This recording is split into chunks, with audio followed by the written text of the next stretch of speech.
చెప్తుందన్నమాట.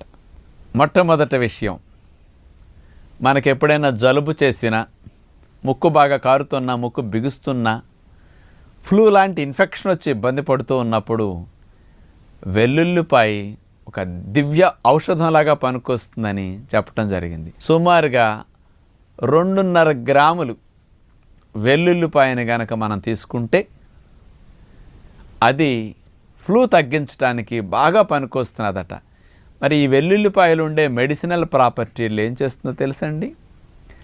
మన శరీరంలో రక్షక దళాల్లో టీ కణాలు, లింఫోసైట్స్లో టీ లింఫోసైట్స్ అంటాం కదా, ఈ T helper cells, T killer cells ఇట్లాంటివి ఉంటాయి. ఈ టీ కిల్లర్ సెల్స్ని బాగా ఈ వెల్లుల్లిపాయలో ఉండే మెడిసిన్ వెళ్ళి స్టిమ్యులేట్ చేస్తుందట.